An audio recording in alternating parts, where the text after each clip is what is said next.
Hi, and welcome to In Search of Insight, Nootropics Depot's monthly podcast. I'm your host, Erika, and sitting next to me is our product specialist, Emiel. Hey everyone. It's so nice to see you, finally, after almost 2 years of making this podcast. We're really excited to be talking about Cyanidin 3-Glucoside on video and getting to know you a little bit better, and for you to get to know us and our supplements and our stacks and our experiences with Nootropics Depot together. So, to get started, we are actually going to do something fun so that you can see exactly how it feels to take our new product and the product we're going to talk about in today's podcast, which is Cyanidin 3-Glucoside. So we're going to make a little solution and then walk you through our experience as the podcast is happening, what we're feeling, what kinds of effects we can perceive, and then some of the research and the nitty-gritty details, like always. Yeah, so we thought Cyanidin 3-Glucoside would be a perfect one to start with the visual element, because it looks really cool. So to demonstrate that, I will make a somewhat weak solution of Cyanidin 3-Glucoside. So ours is extracted from wild black rice, and it is super concentrated in color. So you only need a little bit to color this large amount of water. So I've got some powder pre-measured out here. And what was the dose you used? I really didn't dose it out much, but it is only probably about 50 milligrams. I just grabbed a small amount of powder, not all of it came out anyways. So you can see it's already starting to sink down without really doing anything. So I'm assuming this looks pretty cool on the other side, but let me stir it up and really get this completely colored. It looks great from where I'm sitting, and for those of you who are not familiar with some of the other anthocyanin products that we carry, this is going to be a typical color for Cyanidin 3-Glucoside, also for our tart cherry extract. And the color is beautiful, but it's also functional, and we're going to talk about that in a little bit more detail as the podcast goes on. So this is also one of the reasons why we haven't released a powder yet. Maybe we won't really release a powder. As you could see, maybe I was being a little bit cautious around this powder. That's because while it is clearly very water soluble, it gets everywhere. So I'm gonna be checking my hands now to make sure I don't get any on myself or my face. During the beta testing phase, I definitely got a little bit of Cyanidin 3-Glucoside all over myself. So, you want some of this? Yeah, absolutely. So you can see it's really purple. It's not completely water soluble either, and that's because of the small rice particulates that are still there. Because like we mentioned, it's being extracted from black rice. Okay. And yeah, as you see Erika doing there, let's make sure we get that purple off. Okay. Yeah. So, let's put this away for now. So now we have some solution. You can see it's quite purple, and if I had to guess, so there was probably about 50 to 100 milligrams of the wild rice extract in that little jar. I think I got about half of it out. It's a little bit sticky too. So at 25% Cyanidin 3-Glucoside, this is a relatively small amount of Cyanidin 3-Glucoside in a liter of water, and you can see it is extremely purple. Yeah. So that's one reason you probably don't even want it in a powder, and it's really convenient in these capsules. So, like we always do, and you always have to take our word for it, but we always take the product we are talking about right before recording the podcast. So now you actually have proof of that. Thank you. So the dosage for Cyanidin 3-Glucoside is 2 capsules, and that will give you 250 milligrams of actual Cyanidin 3-Glucoside. So, of course, we're calling this product Cyanidin 3-Glucoside because that's the main standardization. In actuality, it is a black rice extract standardized to 25% Cyanidin 3-Glucoside. So the amount of cyanidin, or the amount of black rice extract in these capsules is much higher, but the amount of Cyanidin 3-Glucoside you're getting is lower. That is 125 milligrams per capsule. 250 milligrams per dose, which is 2 capsules. So, awesome. Cheers. Cheers. Or proost, as we're saying in the Netherlands.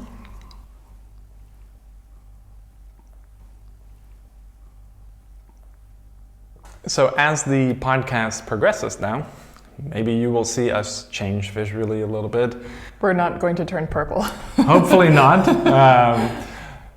And then it will be a little bit energizing, so you might hear it in our voices. We might get a little bit more animated. That's probably one thing to look out for as you're watching for some visual cues.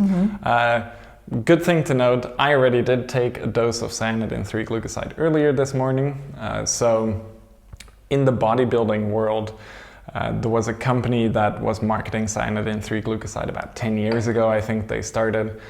And at the time they were saying you can take up to 1200 milligrams a day of Cyanidin 3-Glucoside, which seems crazy high to me. So for the last 2 days I've been experimenting with a double dose. So 1 dose in the morning of 250 milligrams, and then another dose later in the afternoon of another 250 milligrams. I have to say it's honestly a little bit intense for me. So I'm not sure. In what way? It's quite energizing for me. Okay. So a single dose really gets me quite energized.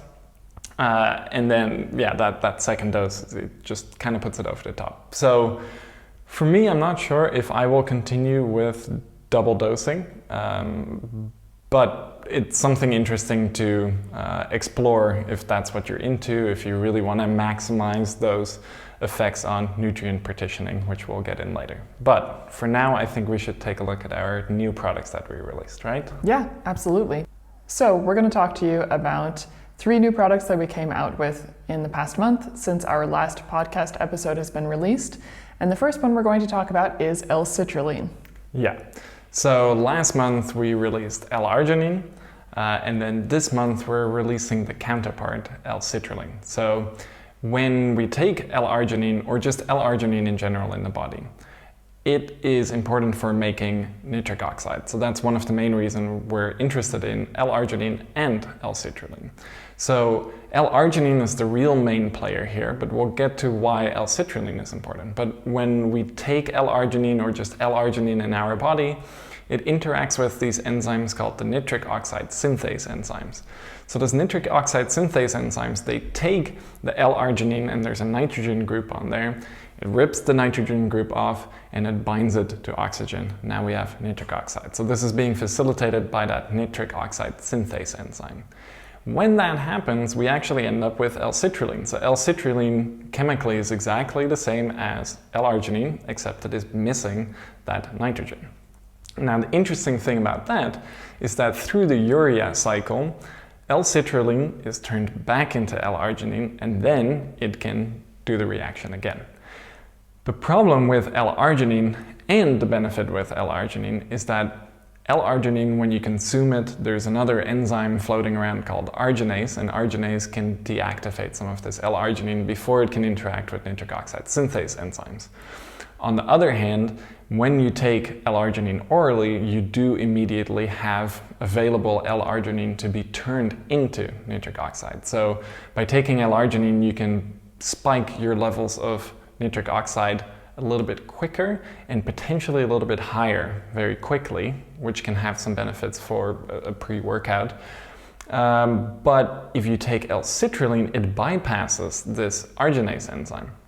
So L-Citrulline through the urea cycle can actually be a slightly better source of L-Arginine, which seems kind of interesting. You're not taking L-Arginine, you're taking L-Citrulline, but you're actually ending up with higher overall levels of L-Arginine because L-Citrulline can turn into L-Arginine.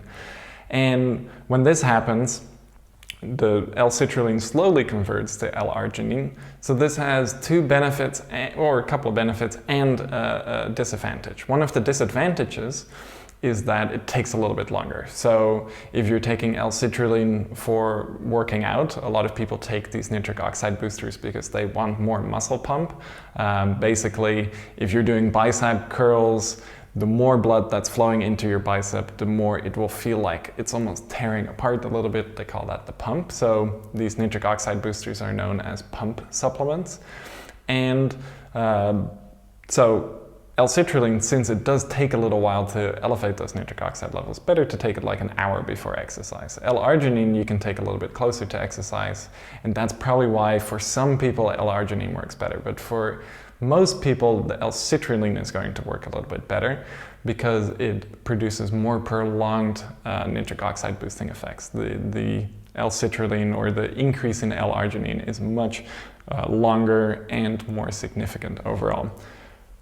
A really interesting thing though is that L-citrulline seems to inhibit the arginase enzyme.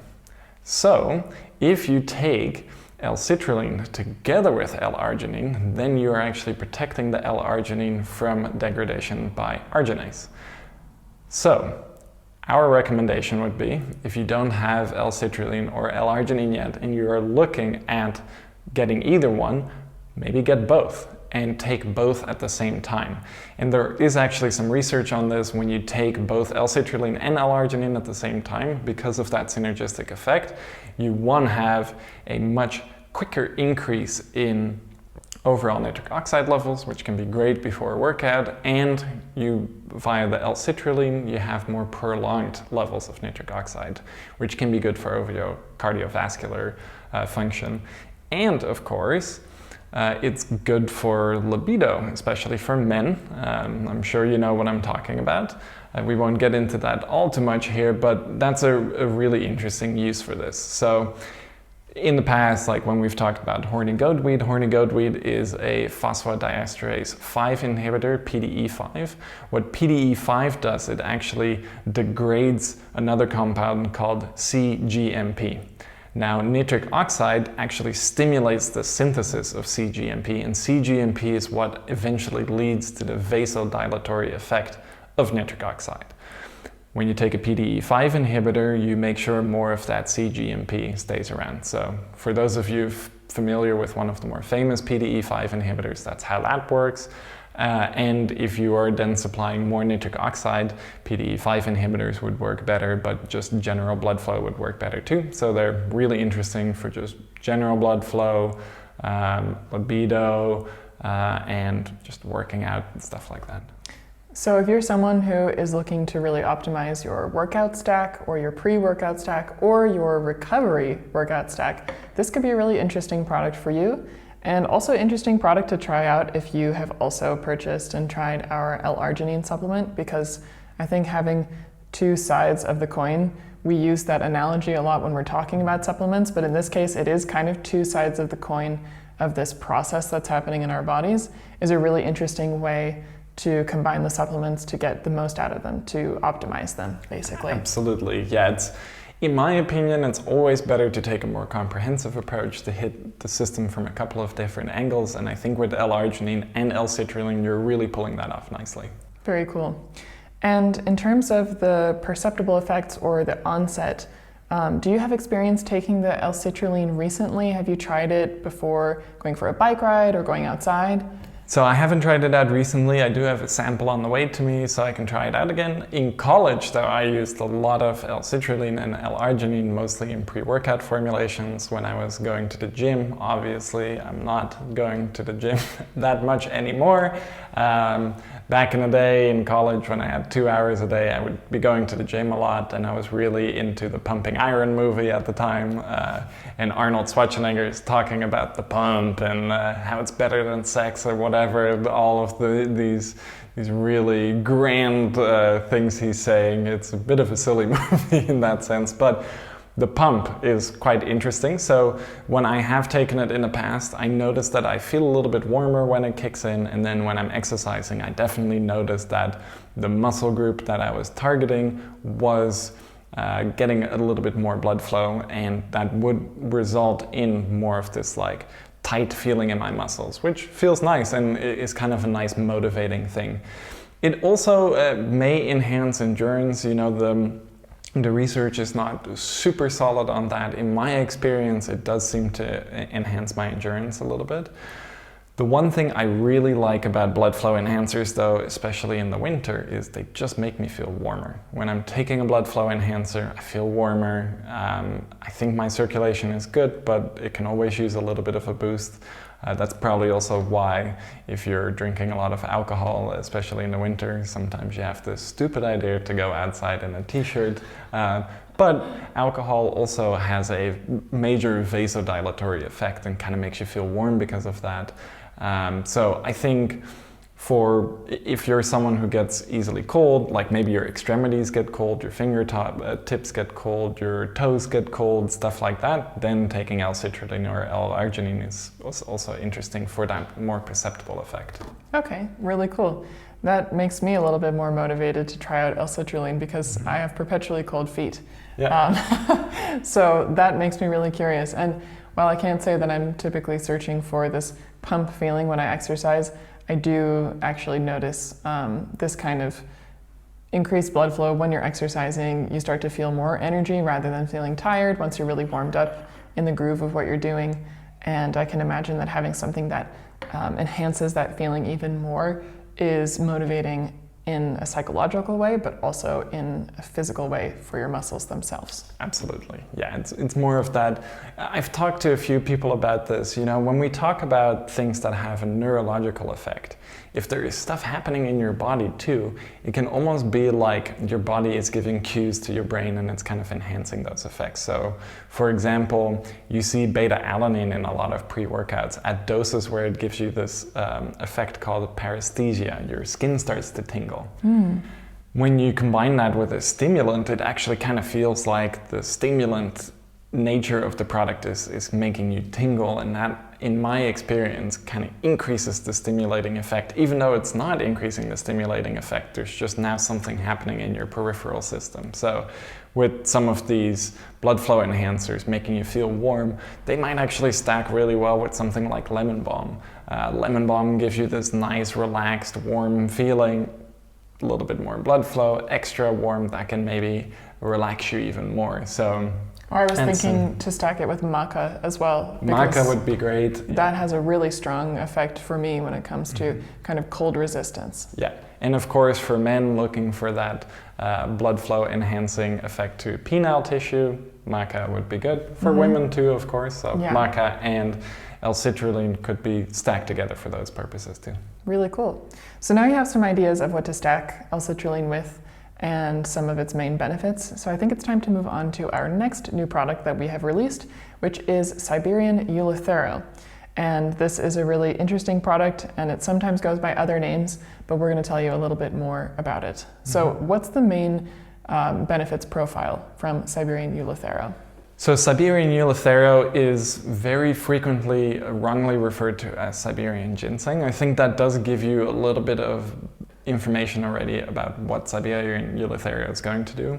It has nothing to do with Panax ginseng, though it's not in the same family. Botanically they are not related. You're actually not even allowed to call Siberian ginseng for that reason, or, well, you're not allowed to call Siberian Euluthero Siberian ginseng for that reason. In my experience, the Siberian Euluthero is actually a little bit more similar to Rhodiola rosea. That's one we take.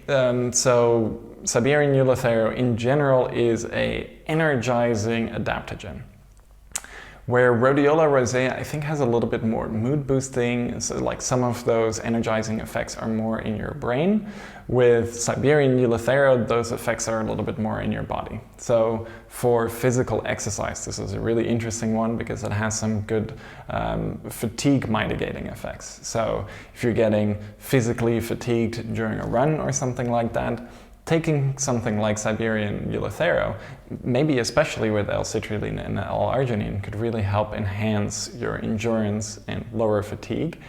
I also find that the fatigue effect does extend to the mental aspect of it, so it's also good for enhancing mental endurance. So let's say you're studying for a really long time, you can take some Siberian Euluthero and it will extend your mental endurance. I really want to try this now. It's good. This is at the top of my list. There is a sample of that coming in. Okay. It's been stuck in shipping for a little bit. Sometimes it's a little bit hard to get products to Europe, especially samples. But we're waiting on that, and we will try it a little bit more extensively. And then we can share our thoughts on that a little bit more. But I do really, when I tried it a few times a few months ago, because the one thing with the Siberian Euluthero is it is hard to analytically test, and it seems strangely hard to actually get a hold of a good extract. So Siberian Euluthero is something we've been looking at for years. It's something that we would sometimes receive a sample of, test it, and it just wasn't testing well, and then we were tweaking our methods, and it took a really long time before we actually found the Siberian Euluthero that tested well, and discovering lab testing methods that were actually able to test it properly and getting all of the reference standards. So it's been a long project, which means when I tried it, it was months ago, and we've had this big move behind us, so my memory on it is a little bit fuzzy, so we will try it again and then come back with some more thoughts. Absolutely. And I'm definitely going to give you some thoughts about how it works for music practice sessions and for yoga classes and for bike rides and our typical kind of combination of physical activity and mental activity as well. Because it sounds like it's going to be a good benefit for both of those elements. Absolutely. Cool. Yeah. All right. Well, I think it's time to move on to our final new product, which is also the focus for today's podcast, and that is Cyanidin 3-Glucoside. And in the beginning of the podcast, we showed you this beautiful purple solution that we made, and we took a dose of the Cyanidin 3-Glucoside, and I feel a little bit of some tingles of the onset of this already. Mm-hmm. Do you? Me too. What are you feeling? I feel warmth coming from my stomach area. Mm-hmm. It's sort of radiating from the center of my body, and I feel a little bit more relaxed. I feel like my tendons and my muscles, especially in my hands and my wrists, are more relaxed than they were before. Definitely feel a little bit more aware of my body physically, and it makes speaking a little bit easier too. I find that I can relax my jaw and just sort of settle into the flow of how this podcast is going, and maybe get out of my head a little bit more. Yeah, and it's pretty quick. I think we're, probably 15 minutes in, maybe 20 minutes in at this point. So the effects kick in pretty quick. Basically, as soon as that capsule hits your stomach acid, it starts to disintegrate, and then it starts getting released. Another important thing to note is we're not taking this on a completely empty stomach, because about an hour ago we had a sandwich. So there's food in our stomach, but it's still kicking in really quickly. And I think that brings us maybe to the first part of this podcast, is that the bioavailability of Cyanidin 3-Glucoside is quite interesting. So it is a fairly small molecule, so it can easily be absorbed just through passive methods. So basically it just passes through your cellular membranes and then can go from your stomach into the stomach lining, and then into your circulation, into your intestines. Of course, for now, everything is just happening in our stomach, because it takes a little while for things to get into our intestines, especially with food in our stomach. So we're just getting that absorption happening from our stomach. Now, there's two really interesting things when it comes to Cyanidin 3-Glucoside. First and foremost, it is a glycoside of cyanidin. So what that means is you have this compound called cyanidin, and you tack a glucose group onto that. And then you have a glycoside. So all of the anthocyanins, Cyanidin 3-Glucoside is an anthocyanin. All of the anthocyanins are glycosides. When you rip that glucose or that sugar group off in a process called deglycosylation, then you end up with cyanidin, and you call that actually an anthocyanidin. So if you've heard those two terms coming back and forth, anthocyanin is with a sugar group on it, anthocyanidin is without. It is the aglycone. The aglycone is probably what is producing most of the effects, and that is because within our body that sugar group is being ripped off quite readily in a few different parts of the body. But one thing that an anthocyanidin cannot do, and an anthocyanin can, is that it can use active transporters too. So there is a transporter called bilylocalase, which that transporter, because of the sugar group on Cyanidin 3-Glucoside, it can take Cyanidin 3-Glucoside and it can bring it to where we need it. So that's maybe where some of these quick effects are coming from. We are getting this active transport, we're getting this passive transport, and then we're getting these enzymes that exist within our body that is ripping the sugar group off. It is deglycosylating the Cyanidin 3-Glucoside and yielding cyanidin. Now, we are describing cognitive effects right away. So in order to have cognitive effects, for the most part, things have to get into your central nervous system. And for things to get into your central nervous system, they have to pass the blood-brain barrier. So that's always a big question. Does this compound pass the blood-brain barrier? For Cyanidin 3-Glucoside, it does. Partially through that passive transport, partially through that Billy translocase. I hope I'm getting that right, actually. It's a bit of a weird one, but it also transports bilirubin. So, bioavailability-wise, there's been some questions on Reddit. How can you enhance that? It can be enhanced. I shared a research study recently on Reddit, and the researchers were actually surprised by just how bioavailable Cyanidin 3-Glucoside was. Sometimes, mostly actually because of that active transport linked up with that passive transport. So the bioavailability is good. We're taking fairly high doses of it. It clearly has a perceptible effect. I think it's doing its job really well. But that's why we're feeling something pretty quick. Yeah. There might also be some stuff going on in our gut. As we talked about, I think, on the GABA podcast. Did we do a GABA podcast? No, but we did talk about GABA because it came out recently and we were discussing it as a new product. Yeah, so GABA can have an effect on the brain through the gut-brain axis. Okay. And because of that gut-brain axis effect, that's maybe how GABA has this GABAergic effect. Maybe it doesn't even have to go through the blood-brain barrier. So maybe with Cyanidin 3-Glucoside, something like that is happening too. But as you might are starting to notice, maybe I'm talking a little bit quicker. Maybe I'm feeling a little bit more stimulated. Mm-hmm. And that's because cyanidin actually functions as a monoamine oxidase inhibitor. And we found that out through a pretty interesting way. Our lab director was at a conference and he was drinking coffee there, but he had also taken Cyanidin 3-Glucoside.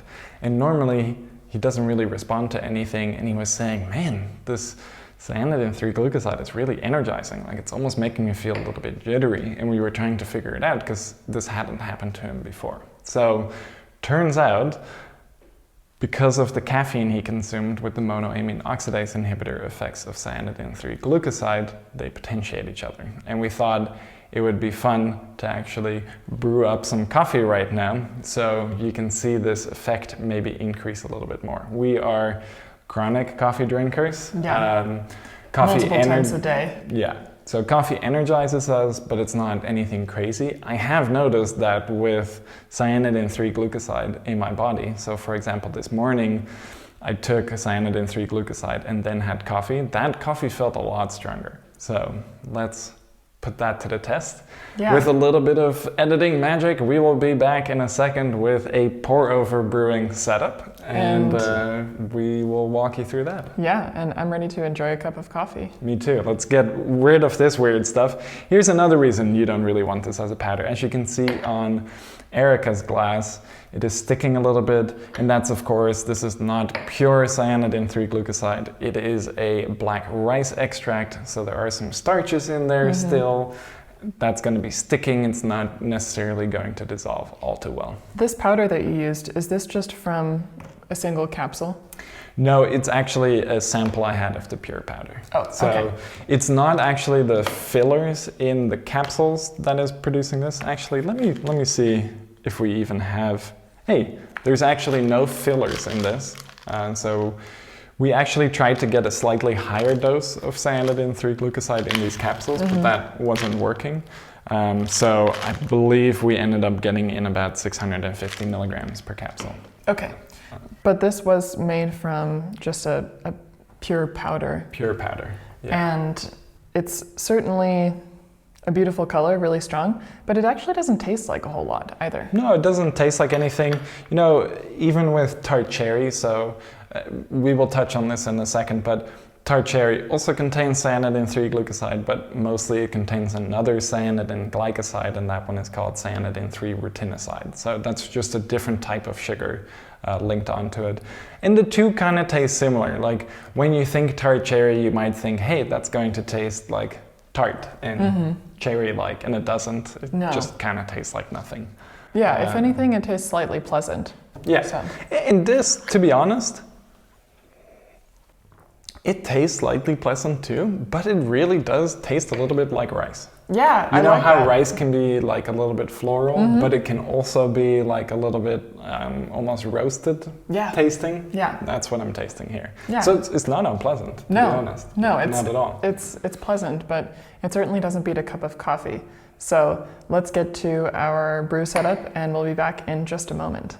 All right, and we're back with the magic of editing. So we have some really nice coffee from a local roastery that we really like.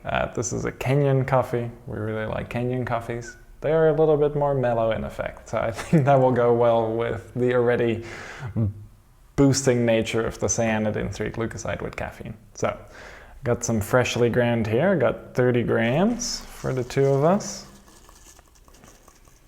And while Emiel makes us a cup of delicious coffee, I'm going to tell you a little bit about anthocyanins from what I know. And what I know is more of the layperson's information.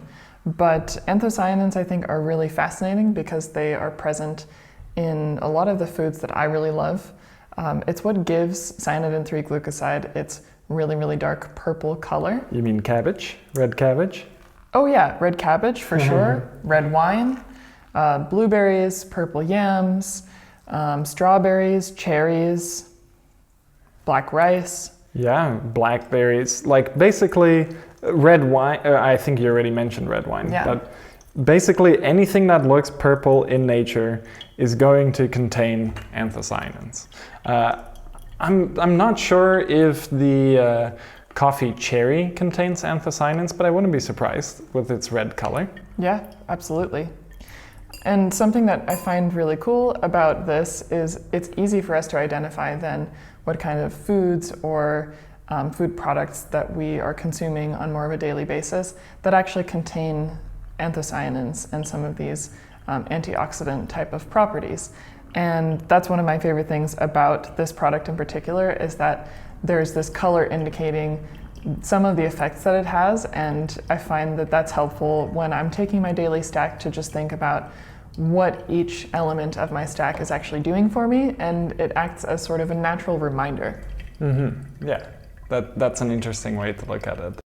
Another thing with the color indication, it's something we neglected to do just now, but if you take that purple solution and you would have added vinegar to it, for example, to that can of water we had, then that water will turn from purple to red, which I think is really interesting that you have these environmental pH meters.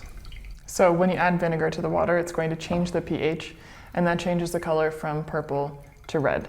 And so basically, if you think about the kind of spectrum of colors, fruits, vegetables, and food products that have this really, really dark purple, or even a little bit lighter purple, or kind of a cherry red color, you can think about maybe how much acid is present or vinegar is present in those particular foods, like strawberries or cherries, compared to something like a purple yam or a blueberry. That's maybe not going to have that same pH, and therefore it's going to have a slightly different color. And I've never tried this, but maybe if you take a like a purple yam and you put some acid on it, maybe it would get a little bit more pinkish.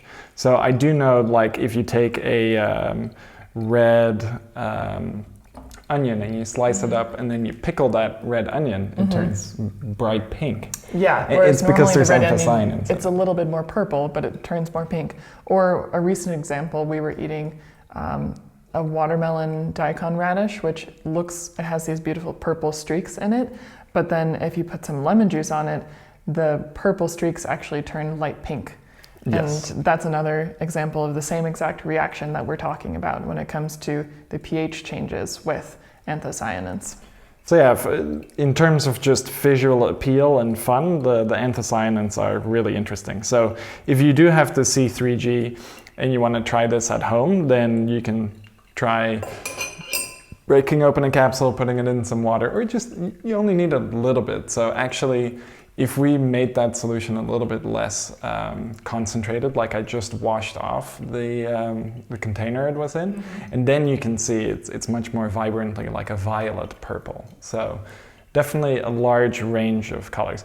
But of course, the colors are fun and interesting to talk about, but what we're really interested in is, of course, the effects. So now that we have the coffee almost brewed and ready to go, let's talk about these monoamine oxidase inhibiting, or these monoamine oxidase enzymes and what happens when you inhibit them. Yes. So there's two of them. There's monoamine oxidase A, which mostly breaks down serotonin and some other monoamines. And then you have monoamine oxidase B, which breaks down dopamine and norepinephrine. When you block them, that means dopamine, norepinephrine, and serotonin levels will go up, because they're not being broken down as readily. So within coffee, you already have a class of monoamine oxidase inhibitors called the beta-carbolines. So they're in coffee, they're in things like tobacco, they are actually also in Tribulus terrestris, they are in passion flower. You have lots of beta-carbolines in our environment. And these beta-carbolines, for example, within coffee, caffeine, by binding to the adenosine receptors and antagonizing the adenosine receptors, can elevate dopamine levels, norepinephrine levels, and serotonin levels. It gets pretty complex in how it does this, but basically the gist of it is that these adenosine receptors can form basically a complex with another receptor like the dopamine receptor, and when the adenosine receptor is on, the dopamine receptor is turned off. If the adenosine receptor is turned off, the dopamine receptor is turned on.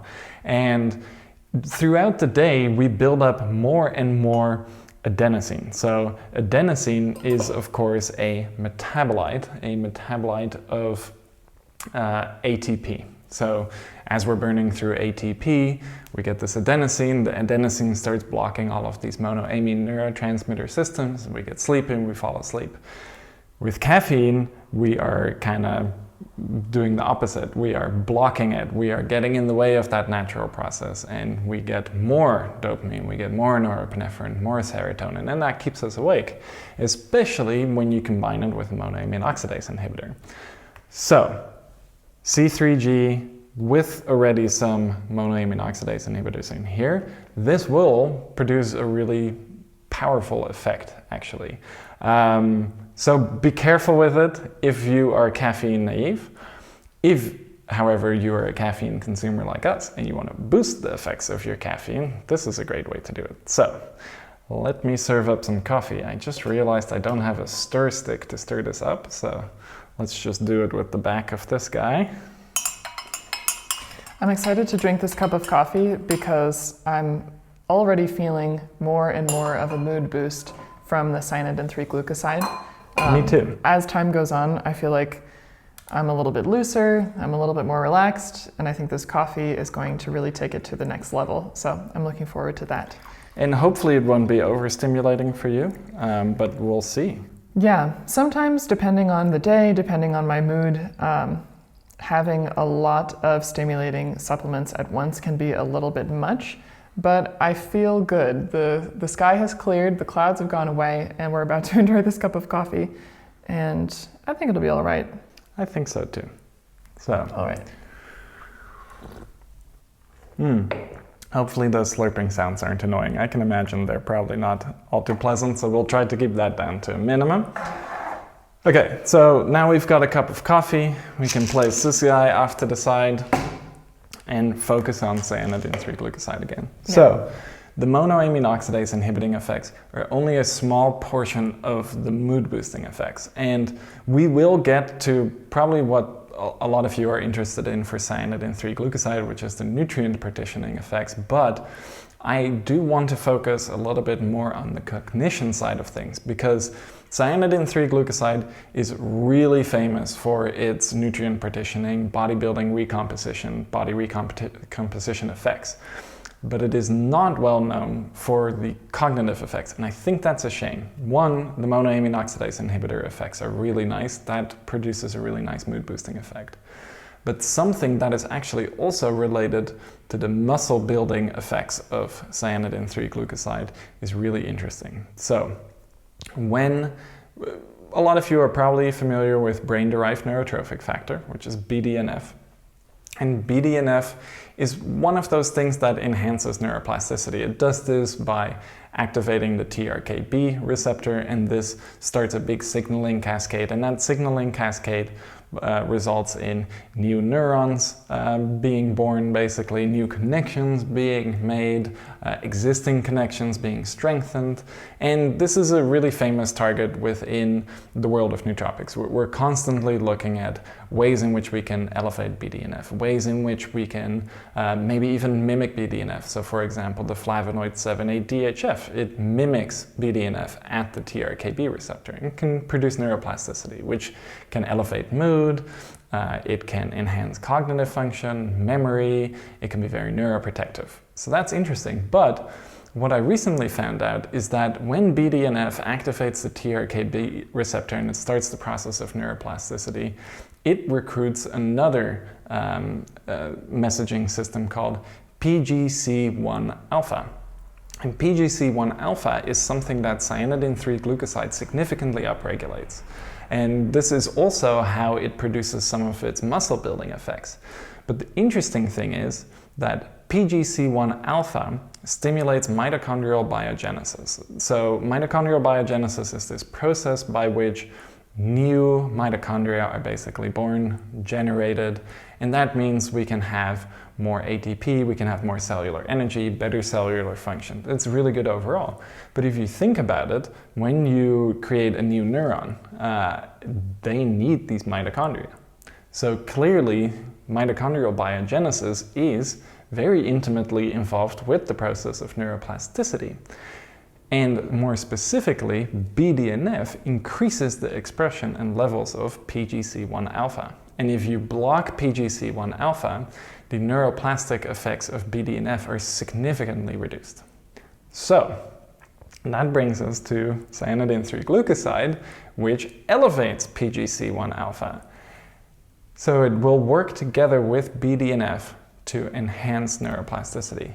And thereby it can have a very significant mood boosting effect. And there are some studies on its mood boosting effects which focus on this effect and the monoamine oxidase inhibiting effects. And it seems really significant. And now that we've taken it since Sunday, I believe, my mood has been up. What about for you?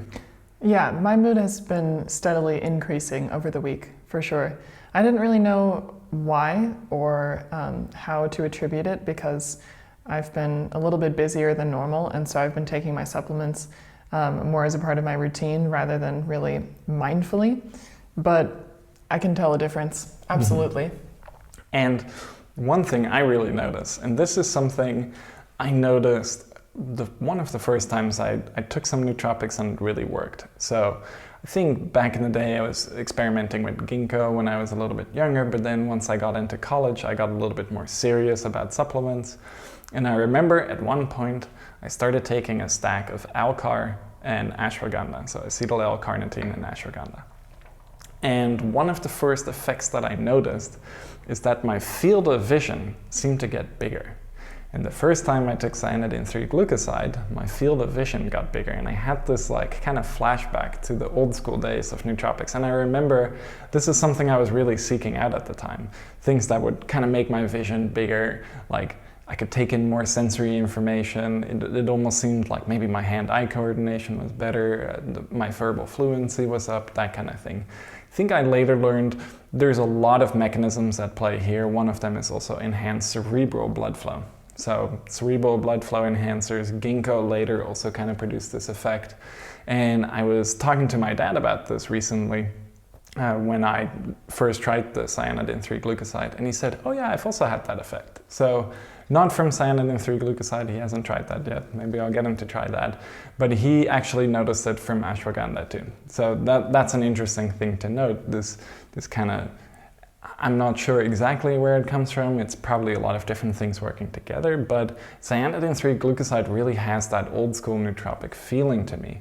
And it also has a feeling that is reminiscent of blueberries. So when I've eaten a lot of blueberries, like a lot of freeze-dried blueberries, you have this mood-boosting, kind of mood-elevating effect. Back in college, I was really reading all of the examine.com pages really heavily, and blueberries were a big thing at the time. So I was eating a shitload of blueberries and cottage cheese, because I was also into the bodybuilding thing at the time, and cottage cheese because of its casein protein, this basic slow-release protein. So at night, eating big balls of cottage cheese and blueberries.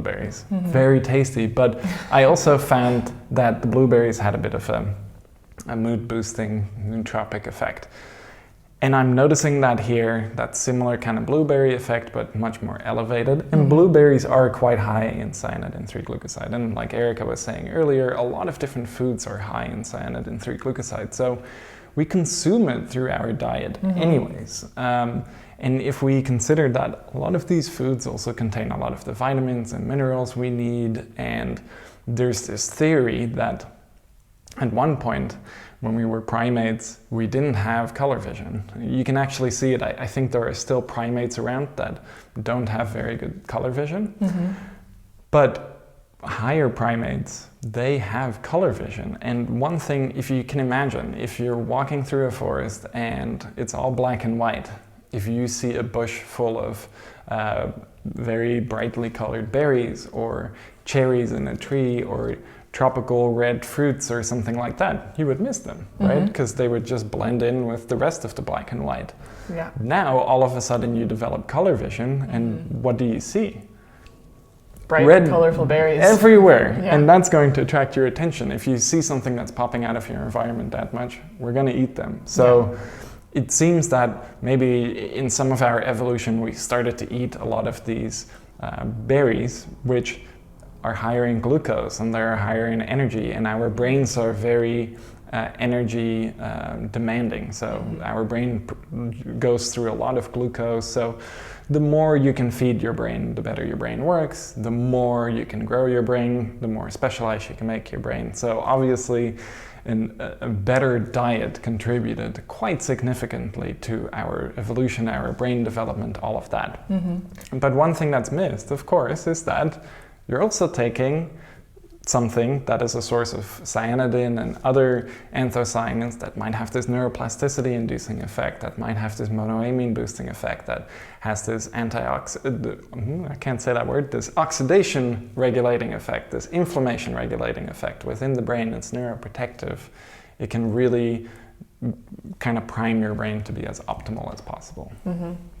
And I think something that is fun to talk about is also all of the different times or instances where something like Cyanidin 3-Glucoside can really help you to achieve a certain goal with a task, whether it's with working out or whether it's with a more cognitively demanding task. And this is something that we'd like to talk about sometimes on the podcast, who might be interested in the product that we're discussing, and really in sort of niche areas. And I think when you were telling your story about eating lots of blueberries in college, I love that story because it reminds me of you when I met you, and it also reminds me of the fact that when we know what is in the food that we're eating, when we know the benefits that it might have for us, we also maybe associate these kinds of mood boosts or this increase in focus more accurately to that specific food. And something that I really like about taking the product itself as we're doing the podcast is every single podcast has a different flavor in terms of our experience. And I definitely can feel that there is like this kind of opening effect that I'm having. And I wouldn't describe it as changing my field of vision because I don't know that I'm noticing it in my vision. More so, I notice it in my posture and the fact that I feel like as the product is settling in more and I can feel its effects more, I feel like I want to sit up straighter, and that there's kind of a more open sense about my attitude and what I'm hearing you say and just my experience of the world. You might attribute it to vision, but for me it has more of this kind of attitude and like postural effect, which I also think is fascinating. Interesting. And, you know, at the end of the day, I think we both notice something quite similar, Yeah. but the way that we describe it or the words that we use are different because of our backgrounds and because of the things that we're more concerned with, you know, our values, if you will. Absolutely, yeah. For me, like all of these sensory inputs, it's interesting. I like looking around me, especially if I'm in an interesting environment. And you know, my vision is also not fantastic. So if something is boosting my vision, that's really interesting, and it's probably more interesting to me than it is for you.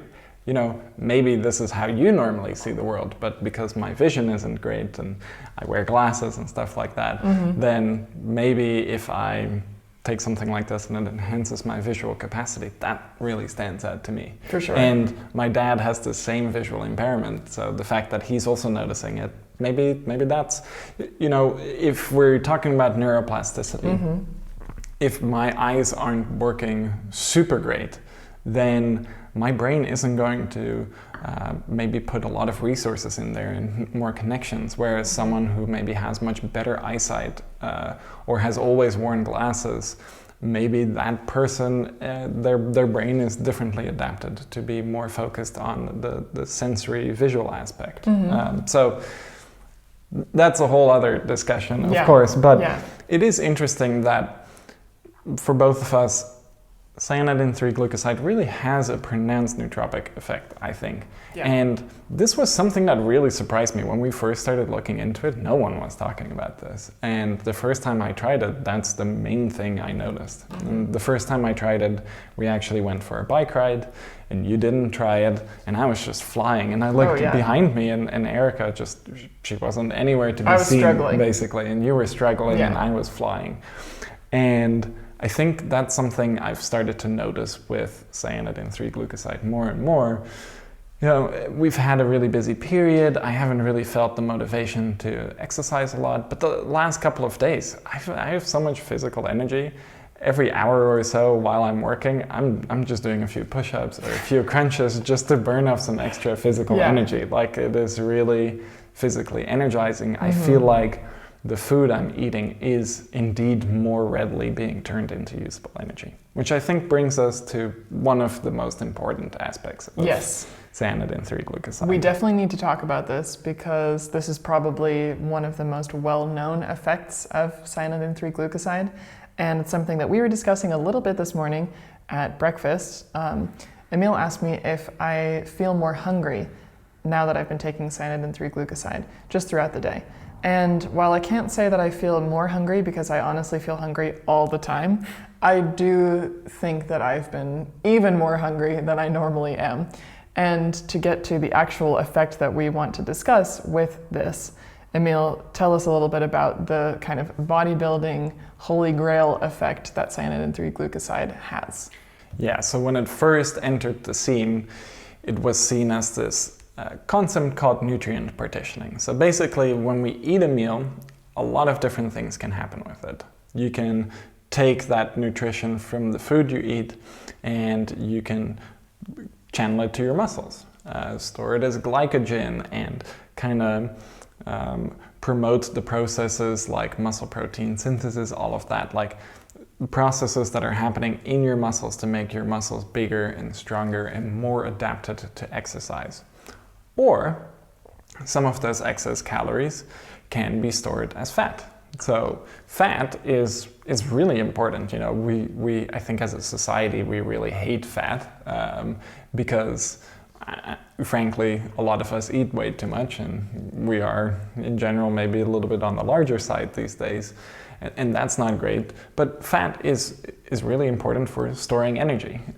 When we are not eating and we need a quick energy source, fat is a good energy source. But of course, aesthetically, that fat doesn't look nice. I don't want that fat on my body. I don't think you want that fat necessarily on your body. I don't know. Aesthetically, I think a lot of people are trying to get rid of that, and you want to maybe store more of that energy as glycogen in your muscles. Another benefit that this has is, fat isn't necessarily helping you lift heavier weights. It isn't helping you move quicker. So having less of that energy stored in fat, that's kind of just maybe slowing you down, and instead having that being stored in your muscles is good. So that's one of the things Cyanidin 3-Glucoside does.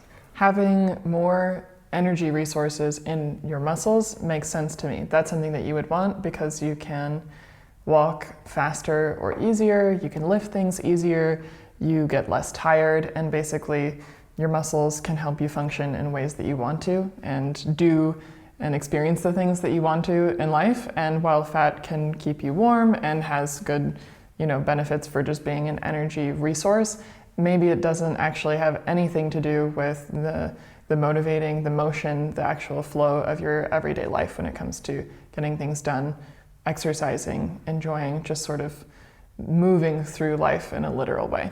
Yeah, and that's for the regular average person. For bodybuilders, it's especially important to not be storing a lot of fat, because if you're developing those muscles, you want to see the definition of those muscles. You want to see as much texture, as much striation, as much veins, as much abs, as much, being able to show off those different muscle groups. And fat just kind of makes it so that your muscles don't pop out that much. So for competitive bodybuilders who are getting ready for a show, they will do a cutting phase where they start dropping their calories really significantly to, in an ideal world, maintain the muscle that they built up during a more bulking phase. So especially in the winter, a lot of bodybuilders will be eating a lot more calories. They'll be focusing on strength exercises, less on cardio and stuff like that, more really getting that raw strength, getting your muscles stronger. And then in that cutting phase, dialing back the calories, maintaining as much of that muscle mass as possible, and kind of stripping the fat to make what maybe at one point just looked like fat, but was a lot of muscle encased by fat, to make that look like big defined muscles that you would see in any bodybuilding magazine, that you would see on Arnold Schwarzenegger, all of that stuff. So that's a really a big goal. And in that sense, if you're eating especially a caloric deficit as a bodybuilder, your worst nightmare would be that food is getting stored as fat. That's the opposite of what you want. Yeah, because that would also mean that muscle mass is probably getting decreased. So what you really want is you want basically every gram of the food you eat to go into your muscles and not in fat stores. And while that's impossible, of course, and would not be healthy because we do need fat at the end of the day, Cyanidin 3-Glucoside can actually pull that off a little bit. So, well, not a little bit, a lot. So there's been a lot of really big success stories with Cyanidin 3-Glucoside. I was reading some stories actually on Reddit of people that said, I always felt like I was a little bit too big, I had too much fat mass, and I did a lot of exercising and dieting, and nothing really seemed to work as well. And then I started taking Cyanidin 3-Glucoside, and everything just clicked into place and started working. And with bodybuilders too, they have big success stories of doing it in a cutting phase, or even doing it in a bulking phase, and gaining even more muscle and gaining less fat, and then in a cutting phase maintaining that muscle mass and limiting the fat. And there's a lot of reasons why this happens. One of them is this PGC1 alpha mechanism we talked about earlier, which is kind of a regulator of mitochondrial biogenesis. It can then take some of the food we eat and in the mitochondria turn that into ATP. That's positive. It is also a bit of a metabolic regulator, so turning that on is really good. It's also working on PPAR alpha, which is also a metabolic regulator. It's really important for utilizing fat stores. And then Cyanidin 3-Glucoside upregulates uncoupling protein 1, UCP1. This is basically a thermogenic target. So, all right, we're back. Our camera had a little bit of a malfunction. We're a little bit new to this, so we're back on the Cyanidin 3-Glucoside podcast, talking about UCP1. UCP1, like we discussed a little bit before the camera turned off, is this uncoupling protein. It is found in brown adipose tissue, and this brown adipose tissue can then take fatty acids and stuff like that, and through this uncoupling protein it can turn those fatty acids into heat. This is then a process that we like to refer to as thermogenesis, and you see a lot of these bodybuilding products designed for cutting, for getting fat off, and for staying nice and lean during your cutting phase. They're called thermogenics. This is one of the things they're trying to do. Now that our camera has been off for a little while, the caffeine has started to kick in a little bit more. Yeah. It definitely feels fairly robust, like I drank maybe 2 cups of coffee, not 1. An interesting thing to note there is that when I'm drinking caffeine, norepinephrine levels are going up. The monoamine oxidase inhibiting effects of Cyanidin 3-Glucoside are then making sure that more of that norepinephrine is staying around and is not being broken down. And that ties back into this UCP1 thing, because UCP1 relies on norepinephrine. Norepinephrine kind of releases these fatty acids, which UCP1 can then use, and then UCP1 gets turned on. That's why a lot of these thermogenic products basically are just really strong stimulants sometimes too. So they'll contain a ton of caffeine. A lot of people feel a little bit jittery on it. You've maybe at some point taken Hydroxycut or something like that. I think that's one of the more popular ones. You've probably seen it around at GNCs. I've definitely heard it and remember it because of the commercials. Yeah, well, Hydroxycut, they're always intense. They're super caffeinated usually, really intense, and but they work through this mechanism where they're releasing fatty acids. Those fatty acids can then be utilized in brown adipose tissue. Another interesting thing then about Cyanidin 3-Glucoside is that it actually helps convert white adipose tissue to brown adipose tissue, so we can get more of this metabolically active fat. That's really interesting. So when we kind of take everything together, we are getting a really nice effect on overall metabolic function. And then also, of course, glucose uptake is enhanced. Insulin sensitivity is enhanced, and that plays a role there, of course. The storage of glycogen is increased. The burning of fats to turn into energy is increased. So all of these things are increased. And I think this also plays into why maybe I feel a little bit more hungry from it. The food I'm eating is just being turned into energy more. It's being metabolized quicker. It's basically like, you know, when you hear people say, oh, my metabolism is really fast.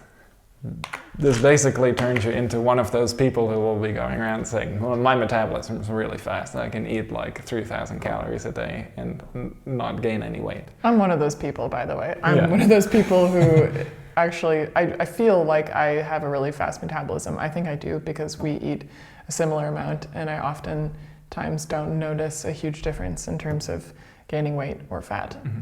Whereas when we're eating the same amount of food and exercising the same, I'm definitely gaining some more dad bod status. So. Yeah, and I seem to be gaining a little bit more muscle, and I don't think that's because our supplement stack is different. In fact, most of the time we take exactly the same supplements, but it's because I'm processing things in a different way. Yeah. Yeah. And I do also have to say, after we started taking Infinity, which we're almost through our collective 60 count, so it's been a month about now, the Infinity also works in a somewhat similar way to Cyanidin 3-Glucoside, because a lot of the B vitamins are necessary for turning food into energy. So they work as cofactors in lots of different enzyme systems that perform very crucial reactions that eventually get glucose, fatty acids into ATP, into usable energy. So our system is already a little bit primed. I feel like after I started taking Infinity, I've already felt like the food I'm eating is just being processed more. I think you actually recently were saying, hey, you're looking a little bit leaner. You definitely are, absolutely. But I'm eating kind of the same amount of food, I'm exercising about the same, so maybe the Infinity is really helping with that. And maybe after a while, you will say, hey, you're looking even leaner because of the Cyanidin 3-Glucoside we're starting to take now. For sure. that's kind of also my hope. I like being a little bit chunkier during the winter and having some more fat on me. The insulating layers stay nice and warm. In the summer, that's not as much. And, it sounds a little bit vain, but if we go swimming or something, you want to look a little bit more lean and cut. So hopefully something like Infinibee, C3G, and then exercise and just doing more, being more active, maybe eating a little bit differently will really help with that. But I'm liking the effects overall, like on my metabolic function. It definitely feels like my metabolic function is like that of myself when I was a lot younger. Actually, when I had more issues putting on weight, now I'm starting to get into this point in my life where it starts getting harder to keep the weight off. So I think when I was 18, I could really just eat and drink as much beer as I wanted, and I was like a stick figure. But now, the older I get, now if I drink a couple of beers and a burger, I can definitely start noticing that piling on me. So, again, a lot of these things, they're not meant to be taken as a way to allow you to cheat and to just drink lots of beer and eat cheeseburgers. But I mean, let's enjoy life, right? Let's enjoy life and eat cheeseburgers and get the most out of our workout and get the most out of our food. And, we were talking a little bit earlier about how the Cyanidin 3-Glucoside has changed our perception of hunger. But I think when you have this sort of mood boost and the motivation boost, and you also know that there's a different kind of process happening when you're eating, that the food and the energy is going to be stored into your muscles, I think it can also help you be a little more realistic when it comes to how much food you're eating. Yes. And how much fuel you really do need to be satisfied for a certain period of time, or a little bit of like a biofeedback when it comes to portion control as well. Not because it's making you, let's say, more aware of your body in like a physical or visual way, like seeing yourself, but it's making you aware of your body from like a perceptual side. Yeah. So I think that's really interesting. And of course, the body recomposition effects that they play in there, it's really just meant to make you look as good as possible if you're a bodybuilder. If you're not a bodybuilder, you're more of a regular person, like you're not necessarily benching 225 for 10 reps, but you're still exercising a little bit. It will probably really help with your aesthetic development if that's something you're looking for. And even just in general life, if you're walking a lot and going for bike rides and things like that, it really helps. We recently met up with a friend in Amsterdam and we walked around showing them around town. They were coming from the US to visit, and we walked a lot. And earlier that day we had already hiked through the dunes a little bit, so we were a little bit tired, but we took some Cyanidin 3-Glucoside before going out. And I think we walked for probably 4 or 5 hours straight just through the city. So that was, again, a lot of exercise. And one thing I'm noticing is I'm not as sore.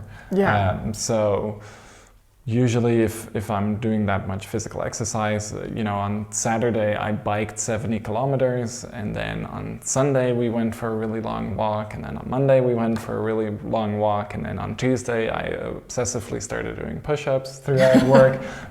But my body is handling all of it, so that's nice. And I think that brings us to a few different points that we can touch on now. So body recomposition effects, great. Nutrient partitioning effects, great. Now we can start talking about recovery as well. Yes. Because I think this is a really important aspect of Cyanidin 3-Glucoside. It is one of the reasons why tart cherry is such a popular product. Yes, I was going to say, as we get into this particular benefit, and I'm thinking back to our very, very first In Search of Insight podcast, which was about tart cherry extract and the conversation we had about recovery and how the anthocyanin content in tart cherry is helping to really allow you to repair your muscles, allow you to experience less soreness, less stress, less of that unfortunate DOMS experience after exercise. And I'm curious to know, are we going to have the same kind of effects profile from cyanidin 3-glucoside? Is it slightly different because it's a different anthocyanin? Well, so as we were talking about earlier, when you take any anthocyanin, any cyanidin glycoside, at some point in your body, it is going to be turned into cyanidin. There's actually a good study that was looking at radio-labeled cyanidin 3-glucoside. So basically they tack something on it that is slightly radioactive, and I believe they were putting it on the sugar group. And what they were finding is that eventually all of that cyanidin 3-glucoside disappeared. And you can see that because of that radioisotope labeling. So at a certain point, whether it starts right away or it's after many hours, at a certain point, almost all of that cyanidin 3-glucoside we are consuming is turning into cyanidin. And the same will be true for cyanidin 3-rutinoside, which is really high in tart cherry. So if you're taking tart cherry or you're taking cyanidin 3-glucoside, you are getting cyanidin, and cyanidin is probably producing a lot of the benefits. Okay. One of the reasons why tart cherry works so well is because it helps lower uric acid levels. And uric acid levels go up after exercise, and they seem to be somewhat responsible for a lot of the delayed onset muscle soreness, DOMS effect. And by limiting that uric acid, by metabolizing that uric acid a little bit more with tart cherry or cyanidin 3-glucoside, that can really help enhance recovery. Another thing, and this does bring us to kind of the question of when should I take it? Yes. This is something I've seen now being discussed quite a lot in our release thread. I see it being discussed in other posts. When's the best time to take it? So one thing to keep in mind is that when you exercise, you are producing oxidative stress in your muscles, and this is good. It sounds kind of strange, but that oxidative stress in your muscles during exercise is good because it helps damage the muscle a little bit more. And again, that sounds strange, but that muscle damage is actually what allows us to adapt to the exercises we're doing. Mm-hmm. So no pain, no gain. That's where it all comes from. Absolutely. And when you're doing a bicep curl, for example, those muscles in your bicep are getting little micro tears, and obviously your body doesn't like that, so it's producing oxidation, it's producing inflammation, and that's bothering all of the cells there. But it's recruiting then things that will help repair that. And that repair mechanism, over time, we get more of those repair mechanisms. We get more adapted to exercise. So, for example, if you do push-ups every day, you probably will never be sore from just a couple of push-ups. But if you're new to doing push-ups and you do push-ups, you're going to be sore quite a lot until you're not. And the fact that you're not sore after a while is because at a certain point, your muscles become much more adapted to that damage. That does mean that taking compounds that have a significant effect on oxidation will, at a certain point, negate some of that benefit of exercise. So, with that in mind, out of an abundance of caution, I would recommend, especially if you're a bodybuilder and you're trying to get as much muscle hypertrophy as possible, to take cyanidin 3-glucoside away from your workout. So let's say you're working out in the morning, have a little meal, go work out, wait a few hours, and then when you have your big kind of recovery meal with the most amount of calories, you have a lot of nice proteins, fats, and carbohydrates, take it 30 minutes before then. Then you're going to be able to take advantage of the nutrient partitioning effects. So in the classic bodybuilding world where it's been popular, the rhetoric is always take cyanidin 3-glucoside 30 minutes prior to your biggest meal. It's a little bit bro science, but it makes logical sense because for that nutrient partitioning effect to actually work, you need nutrients. So I would recommend doing it like that. And the nice thing then is this oxidative stress is good kind of at the beginning stages when you're exercising. You want that. But that oxidation will continue, that inflammation will continue. And that continued oxidation and inflammation is what causes DOMS. So at a certain point, you actually want to limit it. because then you can actually recover a little bit better and you're not as sore. And if you're not as sore, you can work out again quicker, and then you can get more volume in. And the more volume you can get in, the more muscle hypertrophy you can stimulate, and the bigger, more muscular, more defined, more lean you can get. So I would use it in that way. Work out and then take it together with a meal. And then you can do a lot of interesting things too, like creatine monohydrate, also really good for bodybuilding. And creatine monohydrate is really good to take with a carbohydrate containing meal, because that insulin release of that carbohydrate containing meal will allow creatine monohydrate to get taken up into your muscle cells more readily. So if you're doing that then together with Cyanidin 3-Glucoside, you're getting recovery, you're getting a replenishment of ATP in your muscles, they would definitely be working nicely together. But in that sense, I don't think Cyanidin 3-Glucoside makes tart cherry obsolete. There are some other things in tart cherry. Of course, we are just standardizing for Cyanidin 3-Rutinoside, but there are some other anthocyanins in there, some other interesting compounds. But if you just want to pick one or the other and you want to get the most pronounced effects, I would go for Cyanidin 3-Glucoside, because one thing is you're getting way more cyanidin per dose from this than you are with the tart cherry. So this is much richer in that anthocyanin. So in that sense, I think it's good. And there's a little bit more research on the Cyanidin 3-Glucoside having all of these nutrient partitioning effects, having this effect on PGC1 alpha and PPAR alpha. And that brings me actually to a really interesting point. When we talk about recovery, we're talking about pain. And then you realize that PPAR alpha, so activating PPAR alpha, which is one of the main mechanisms by which Cyanidin 3-Glucoside works, is also one of the main mechanisms of actions of palmitoyl ethanolamide, PEA. So PEA activates PPAR alpha in a very similar way as Cyanidin 3-Glucoside. So we often recommend people take PEA for pain management. In fact, that's really the most prominent benefit that I think people look to PEA for. And PEA is not only producing its pain management effects through PPAR alpha, PEA is also an endocannabinoid. So it's working on the cannabinoid system. So it definitely has some effects there. But Cyanidin 3-Glucoside also has an effect on PPAR alpha and has a very significant effect on oxidation, which plays a role in pain, and has a very significant effect on inflammation, which plays a role in pain.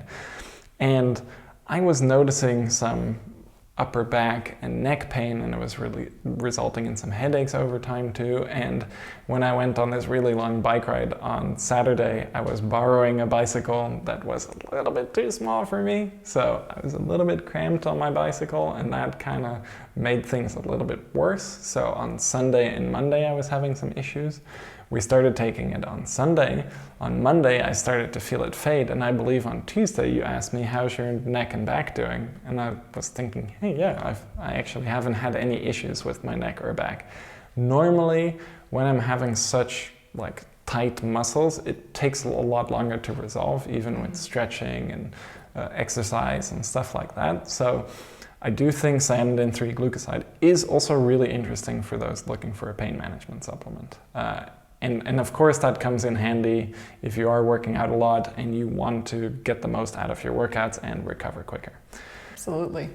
On the other hand, when it comes to dosing time, if you want to dose it prior to an endurance exercise, that's great. So if you eat a nice carbohydrate containing meal, you take the Cyanidin 3-Glucoside, and then you go on a bike ride with your main purpose being endurance, going fast, going far, not necessarily worried about training, more about performance.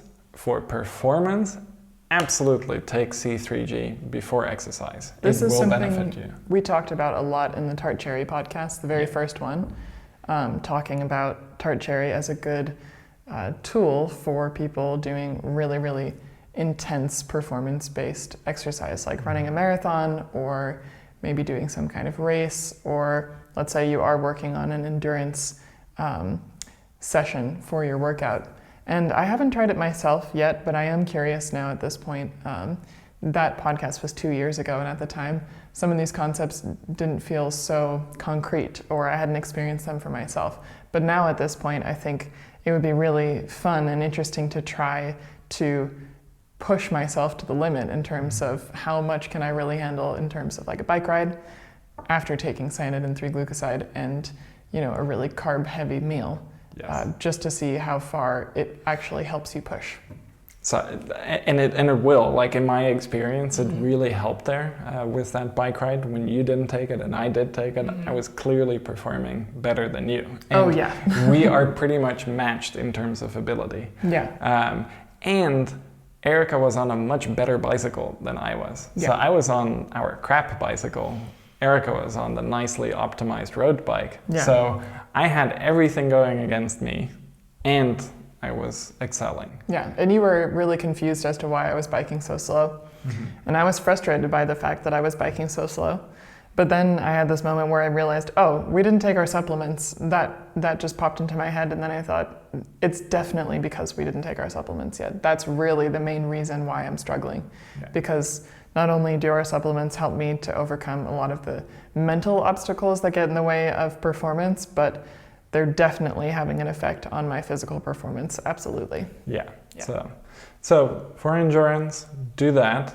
I think then the question also comes up, should I take it on an empty stomach? And I think for the cognition enhancing effects, taking on an empty stomach will have the most pronounced mental cognitive effects. But there's one thing to be careful of. So Cyanidin 3-Glucoside does enhance glucose uptake quite a bit. It enhances insulin sensitivity quite a bit. It just enhances glucose processing. So if you have issues with your blood glucose maybe being a little bit lower, you can definitely feel an impact there. On the other hand, Paul, the owner of the company, he intermittently fasts and he takes Cyanidin 3-Glucoside earlier in the morning. On a completely fasted empty stomach, and it works fine for him, but he is adapted to fasting because he's been fasting as long as I know him. I think he hasn't really deviated from this. So he might be a lot more adapted to having lower blood glucose levels than the majority of us. So be careful of that. If you feel weird after taking it, definitely eat something that contains some sugar and just start taking it with a meal.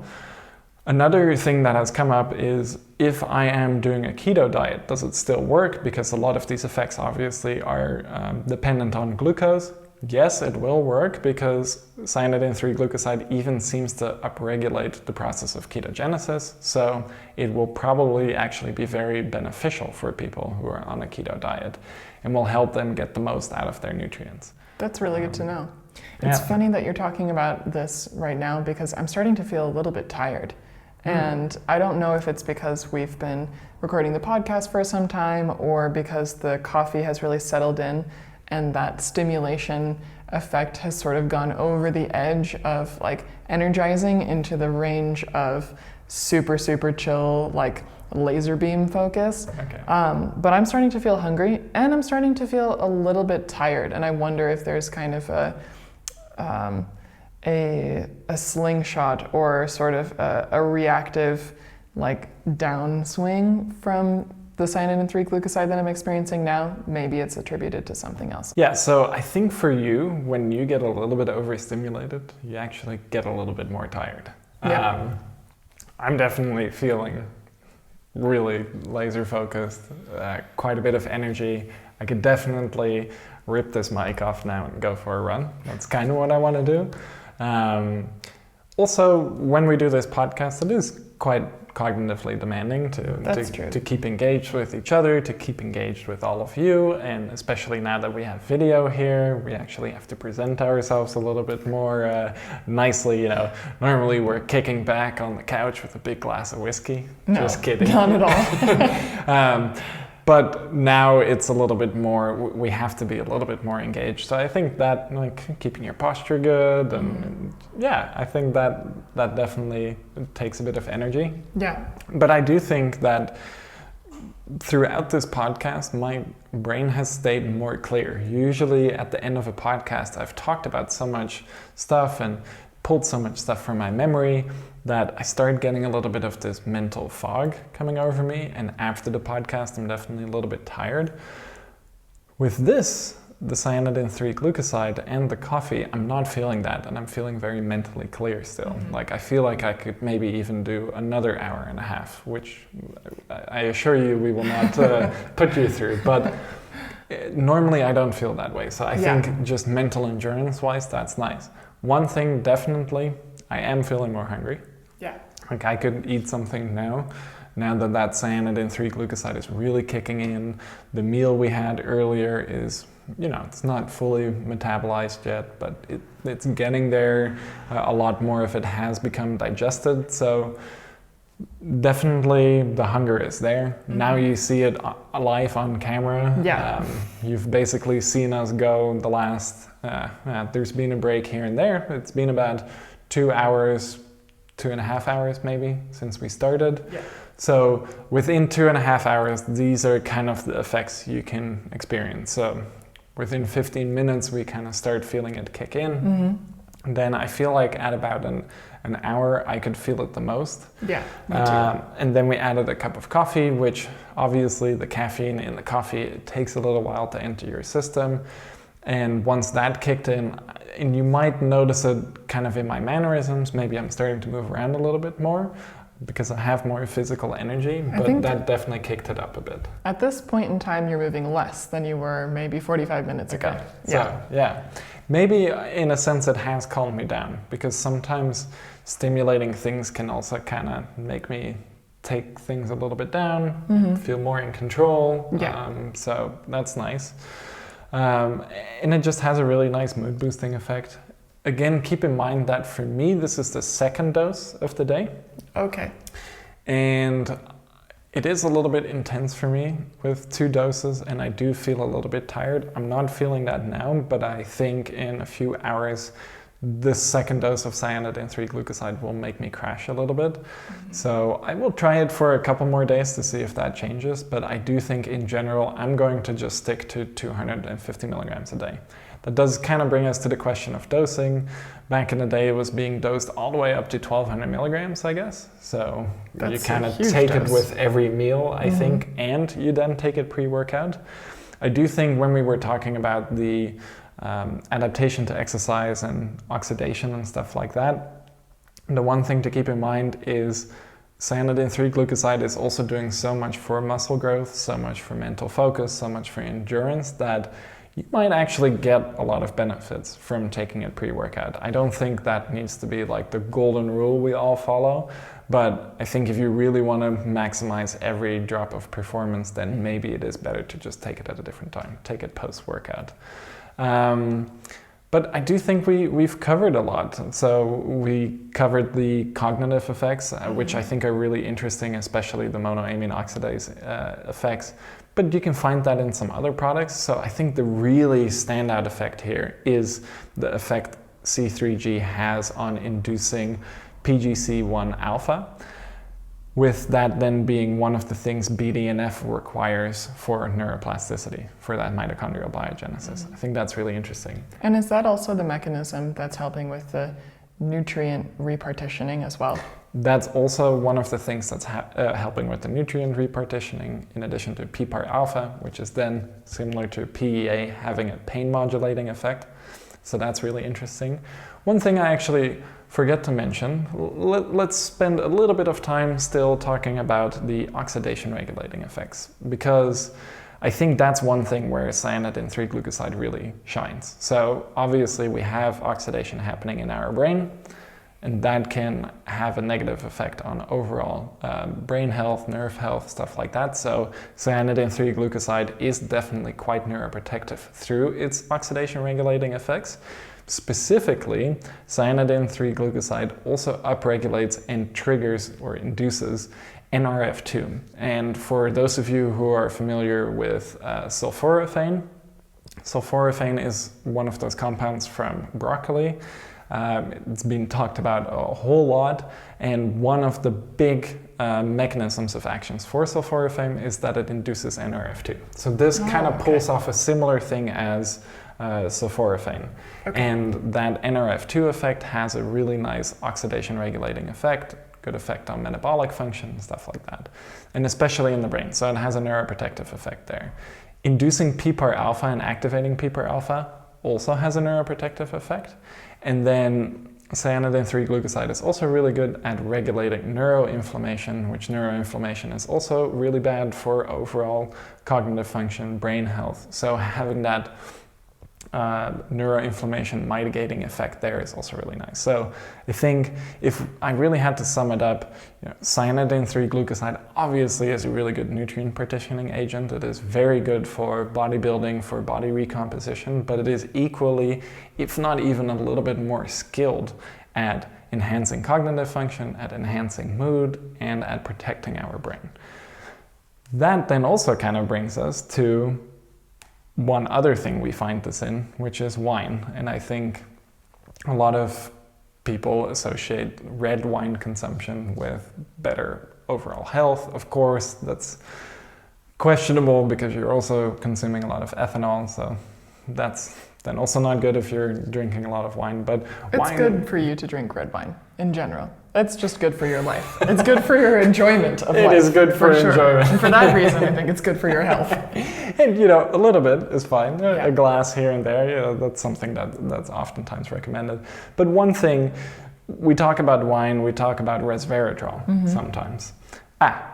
That actually reminds me, this is another important thing. There's so much to talk about with Cyanidin 3-Glucoside because it really is kind of like a Swiss Army knife in terms of the effects it has. So it does two things that are important to NAD+. I was going to mention this earlier because I was thinking about the mitochondrial benefits and I was thinking about the neurogenesis and neuroplasticity and the energizing effect, and so I'm really glad that you're going to talk about it. So, Cyanidin 3-Glucoside activates sirtuin 1. This is a similar thing that resveratrol does, and resveratrol being in red wine, Cyanidin 3-Glucoside being in red wine, there's a good chance they're actually working together to activate SIRT1. And SIRT1 is one of the things that NAD+, they work together. So SIRT1 activation and higher NAD+ levels, that's really good. So another thing that C3G does is it inhibits an enzyme called CD38. This is something we have talked about on our NAD+ podcast. It is something that we actually built into our OptiNAD+ product with apigenin. Apigenin is also a CD38 inhibitor. And CD38 is an enzyme that normally breaks down NAD+. So if you are inhibiting it, NAD+ levels can remain higher. So that's again a neuroprotective benefit of Cyanidin 3-Glucoside, but also just for general overall NAD+, longevity, things like that. Really interesting. And that kind of brings us then to stacks. And I think maybe the first stack we can recommend then is the red wine stack. So you would have Cyanidin 3-Glucoside, the purple, the red part of red wine, and resveratrol. So normally, if you're drinking a glass of red wine, you would have a fairly low amount of resveratrol and Cyanidin 3-Glucoside.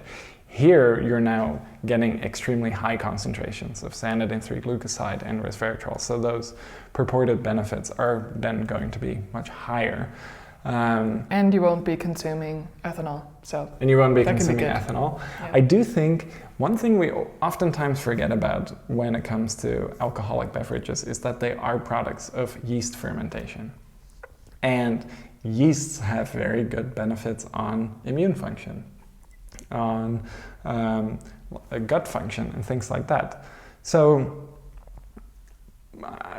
if you're drinking natural wines that are a little bit more unfiltered, you're definitely getting a lot of those yeast cells still in there, and that might have a beneficial effect. So if I'm really going to complete this red wine stack, I would actually also put in like Epicor or our functional yeast extract to add that yeast portion of a fermented beverage. Yeah. So let's keep it more on the simple side, functional yeast, resveratrol and cyanidin 3-glucoside, I think that can be the red wine stack. I like it. I really like it, Or actually. the Mediterranean stack. Yeah, very nice. I like that a lot because I think that there are plenty of people who ask this question, is red wine actually good for me for these reasons? And it can be, but there's also a lot of people who experience not so nice effects from red wine specifically, and there's a lot of people who don't drink alcohol, but it's nice that we can have this stack to take in replacement of that.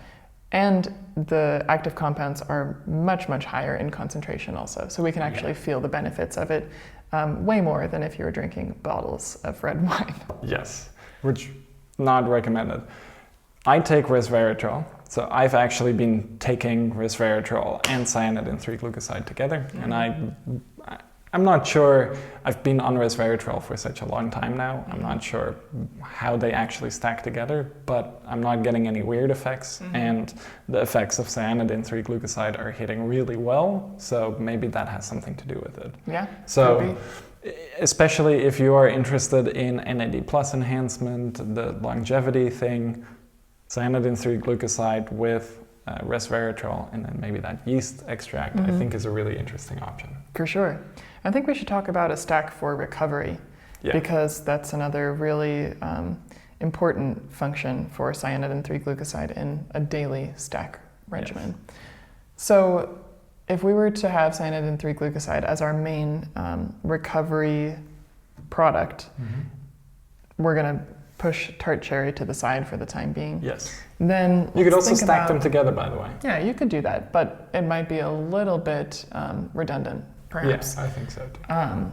So cyanidin 3-glucoside is kind of our centerpiece. And then in addition to that, thinking about recovery purposes, I always go to Refel because Refel is something that I was taking for quite some time in a powder stack, and that was really helping me to recover from music practice sessions, and that was helping me to keep my muscles and tendons and small muscles feeling a little bit more healthy and recovering quickly from that. So I would add Refel in to the recovery stack. And then alongside that, I would also add in glutathione, and I'm not really sure why, but I just have this feeling like glutathione is going to be important for recovery, but I can't tell you the specific reason. Because glutathione, one, it gets depleted a little bit when we exercise, and two, it has a very prominent oxidation regulating effect. Okay, cool. That would work well. Okay. And I really like your Refel suggestion. Refel also has not necessarily a nutrient partitioning effect, but it can also help muscles kind of take up nutrients a little bit more, recover quicker. There's some interesting effects there. So Refel and C3G would definitely stack well together. There's one more product that I would want to add to the recovery stack, and that's magnesium.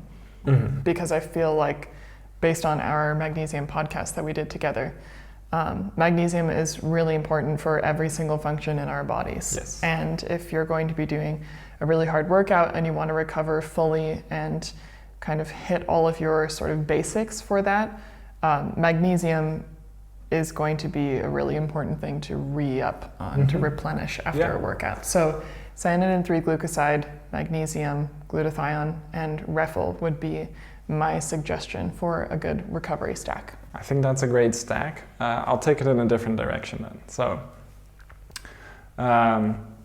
obviously, cyanidin 3-glucoside as one of the bases for reducing DOMS. Another one that I see a lot of you talking about for DOMS is epicatechin. It's a compound that's found in green tea. Epicatechin, according to a lot of you, is one of the best things you've taken for DOMS, so I think that's a good one to add on. Another interesting thing about epicatechin is that it is a myostatin inhibitor, and this allows for more muscle growth. So it's quite famous for that too. And I think with the muscle enhancing effects of C3G, they would go really well with epicatechin. And then I would keep it old school. And if you're not taking creatine and you're bodybuilding, what are you doing? To be honest, it is one of the main, most studied bodybuilding supplements. It just works unless you're having really weird effects with it. Maybe you're taking it in really high doses. Just take 5 grams a day. Just always take 5 grams a day. it seems to be really positive. It also has nice cognition enhancing effects, so I think adding that in there is good. I can imagine maybe during a cutting phase you might want to drop it, because creatine monohydrate does enhance the water retention in our cells. So this is actually a positive effect. It's called cellular hydration, keeps us more hydrated on a cellular level. So I think it is really cool in that sense. But if you're really trying to shed every ounce of water weight, of fat, and you're trying to you're kind of looking for that paper skin look on a bodybuilding stage, then yeah, creatine, you should drop it. But in general, I think for recovery, general muscle function, stacking creatine together with Cyanidin 3-Glucoside and epicatechin would be really nice. And I would just keep it simple like that. If it's just going to be a recovery product or a recovery stack, do that. And I do agree with Erika, magnesium is important. Zinc would also be important. If you're an athlete, you're going to be sweating out a lot of zinc, so that's a good one to take too. And then of course you can get more complex with testosterone and stuff like that. But if we're just assuming you're already pretty deep into the bodybuilding athletics world, maybe you're already doing all of those things. So if you're then just adding in Cyanidin 3-Glucoside for body recomposition and recovery, keep it simple. Cyanidin 3-Glucoside, epicatechin, creatine, something like that. And probably you're taking creatine already. So that's a good thing to know. And you're probably taking epicatechin already too. Probably. So then just take Cyanidin 3-Glucoside. Yeah. All right, so I think now we can look at a cognition enhancing stack and a mood enhancing stack. I would say, Cyanidin 3-Glucoside, something like 7,8-DHF or 4-DMA, 7,8-DHF, kind of hit a little bit more on that neuroplasticity side of mood. Of course, like we talked about, BDNF requires PGC1 alpha to actually make those new neurons and make those new connections, because you need then more mitochondria, so you need that mitochondrial biogenesis, and Cyanidin 3-Glucoside is upregulating PGC1 alpha. So I think that's kind of an interesting way to modulate that. So let's keep that simple, like that can be kind of the neuroplasticity. Then for like focus mood, I've been trying Subroxy together with Cyanidin 3-Glucoside, and the Subroxy feels much stronger with Cyanidin 3-Glucoside. So if you're looking to kind of maximize what you can get out of Subroxy, I would definitely recommend stacking it with Cyanidin 3-Glucoside. I think in terms of more a basics one, where you're looking a little bit more at inflammation, a little bit more at oxidation, a little bit more at those monoamine oxidase enzymes, stack it with Longvita. We're actually taking it together with Longvita, so that's a stack we're already doing. And the two share quite a bit in common in terms of their mechanism of action, so that's really nice. And then I think just in terms of maximizing that nutrient partitioning effect, another really popular nutrient partitioning supplement is agmatine. So you can stack it with agmatine, that would help a little bit. Like we talked about in the podcast, Infinibee with those B vitamins, they are very much involved with turning food into usable energy, so that seems to stack really well. And then yeah, maybe that's simple enough. You could maybe stack it with berberine to get a little bit more of that glucose effect, but that might actually be a little bit extreme.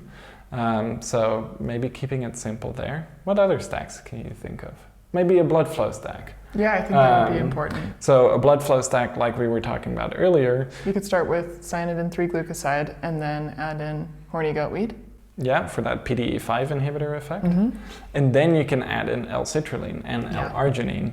Another interesting thing that we didn't really touch on, but Cyanidin 3-Glucoside upregulates the activity of endothelial nitric oxide synthase. And like we talked about in the very start of the podcast, you need nitric oxide synthase to turn L-arginine into nitric oxide. So upregulating the level of nitric oxide synthase is good, and specifically endothelial nitric oxide synthase is in our blood vessels. So that's what actually helps release or relax our blood vessels.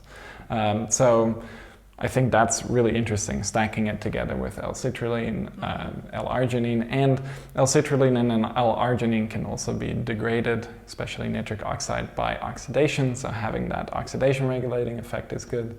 You can even stack glutathione there and then as well, because glutathione helps preserve the nitric oxide boosting effect of L-citrulline. So L-citrulline, L-arginine, Cyanidin 3-Glucoside, and agmatine too. Agmatine upregulates the level of eNOS as well, endothelial nitric oxide. So that would be interesting. What other stack? I think we could also do a mood stack. Mood stack, yeah. So we did kind of a neuroplasticity mood stack, but how would you go for maybe a more traditional mood stack? Well, I'm curious if there is another specific supplement. I think you mentioned it earlier, one that is allowing your vision to get a little bit wider. Yeah, ashwagandha would be nice. Ashwagandha. Yeah, so I think combining ashwagandha with Cyanidin 3-Glucoside would be nice for that sort of opening, mood boosting, sort of like sun salutation type of effect. So to add on to the mood boosting stack, we have ashwagandha, we have Cyanidin 3-Glucoside, and then I would also add in the red reishi extract. Nice. Because that's one that I find that is super, super effective for my mood. Just keeping it regular, keeping it more, or I should say less reactive to just everyday life stress. And I think it's something that I miss a lot in my stack currently.